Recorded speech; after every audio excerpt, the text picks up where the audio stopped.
Ladies and gentlemen, welcome into my 2028 election update 2.0.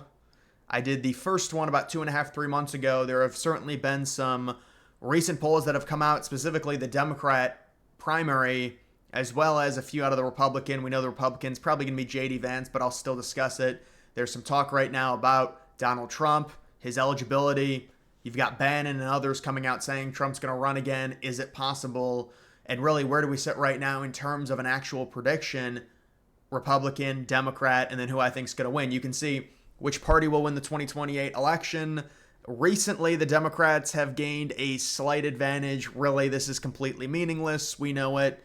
You could argue because of the tariff situation, but that is a minuscule time frame.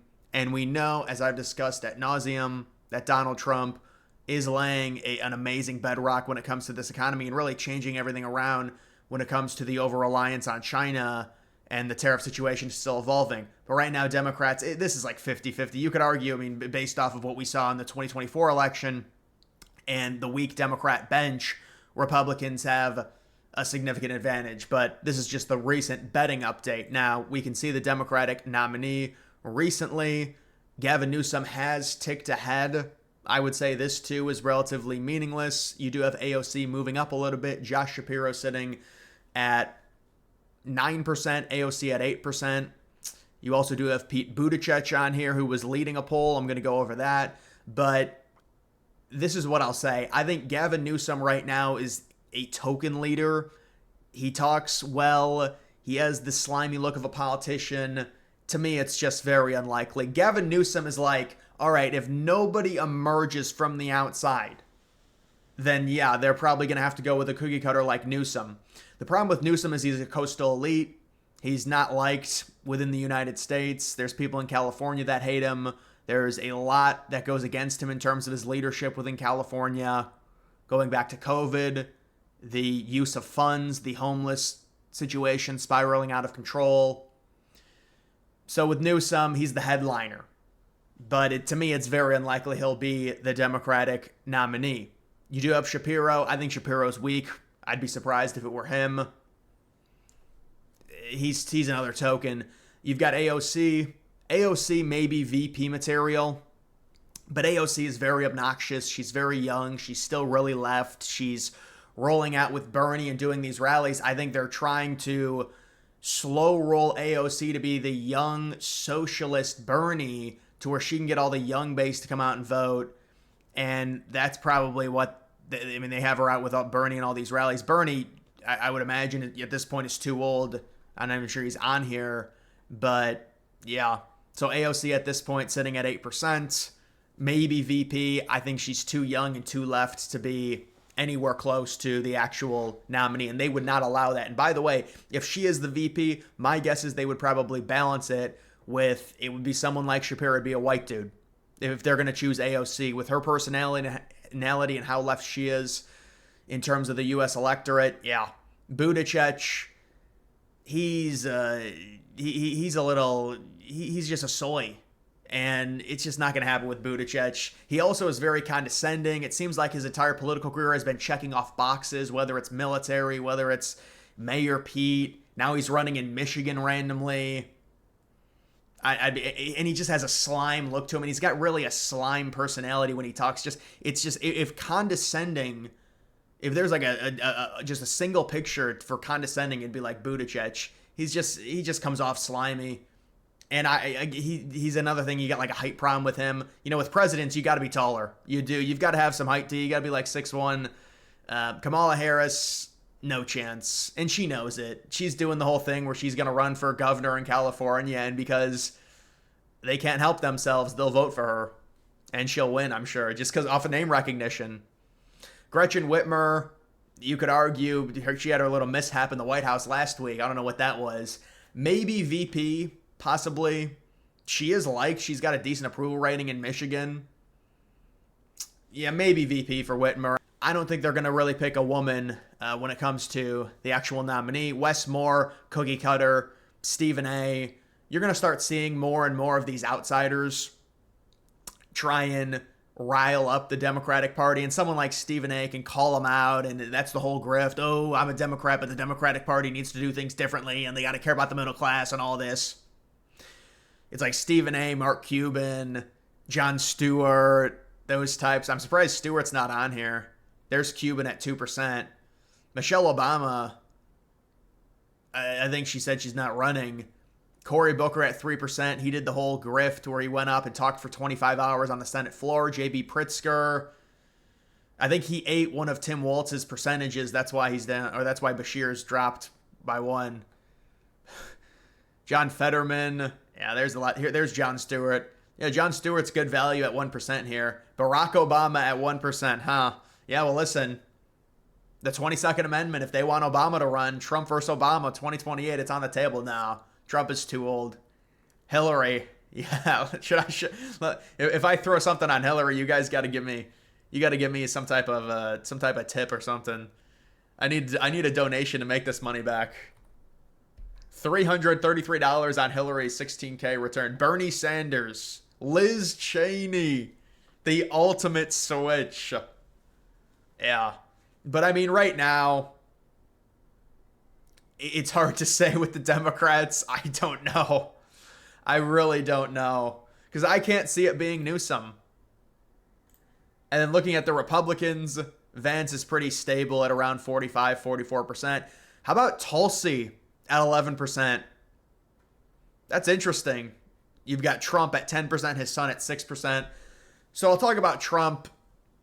They keep mentioning the 22nd Amendment and how, well, you can kind of subvert it by having Trump run as VP for Vance, and then the second Vance gets inaugurated, he steps down and Trump becomes the president for a third term, or when Vance becomes president-elect, he steps down, or something like that. The problem is the 12th Amendment. Trump is ineligible to run as VP if you've served 2 terms as president. Because if he serves as VP and then something happens to the president, then he'd be in. So maybe they'll try and do something with Trump. I think if Trump was like 65, this is a serious conversation, 100%. Especially if Trump has a pretty good approval in like 2027. It's a serious conversation. But with where we're at now in terms of Trump being as old as he is, what is he going to be, 81, 82 if he's going to run for a third term? It's very unlikely. And then his son would just be him saying, I want my son to be president. I want him to take over. And you know a lot of MAGA people would vote for that. Some wouldn't. Some people don't like Trump Jr. I don't think Trump Jr. would do very well at all, and I don't think it's going to happen.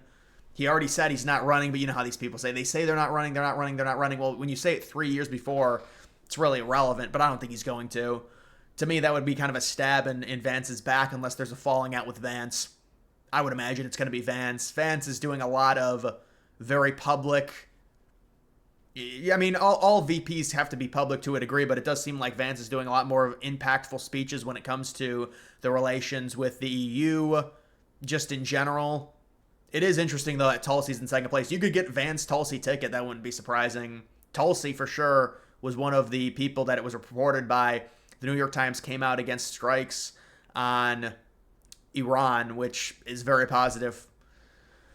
You've got DeSantis sitting at 5%. I just can't see DeSantis really for VP or for president.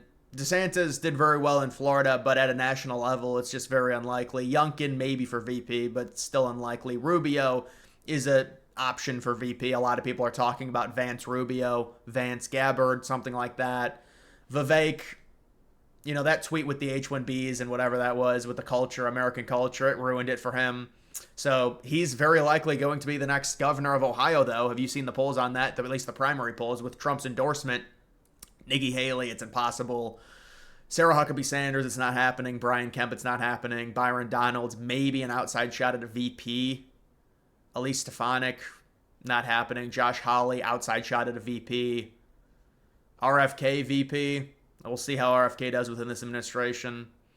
Elon's not even eligible. And then the rest, yeah. So I would say at this point, you're looking at Vance as a very heavy favorite. The matchup right now would be Vance-Newsom just based off of the odds. Am I confident Newsom's going to be the pick? No. I mean, this just goes to show you like 16%, 9%, 8%, 7%, 5, 5, 5, 5.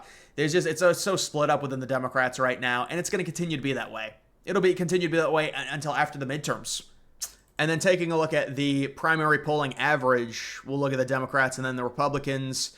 You still do have Kamala leading, name recognition. That's the only reason she's leading in these. I saw one where Buttigieg was actually up. That's why he's up to 16, 17%. Boy, Newsom's only at 7%, at least in the polls. Not that the polls matter a ton. Cory Booker at 7.8% in front of Newsom. I mean, when you grandstand for 25 hours, I guess it has its benefits. Gretchen Whitmer, Josh Shapiro. You can see Harris is already dropping off.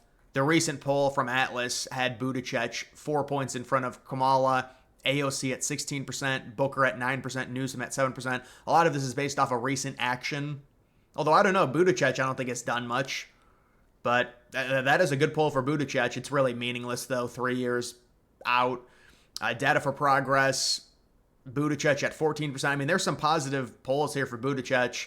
AOC at 21% in a Yale youth poll. I mean, that's obviously not the full picture. Echelon Insights, Kamala leading pretty significantly. Cory Booker at 11%. So these are all over the place, honestly. You could say Kamala is leading right now, but I would imagine she's probably going to be surpassed within 4 or 5 months. Polls without Harris. Buttigieg leading.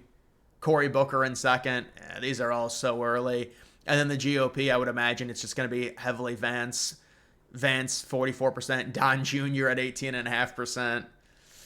Yeah. Let's not do Don Jr., but you can see Vance, 47%, 53%, 36%, 40%.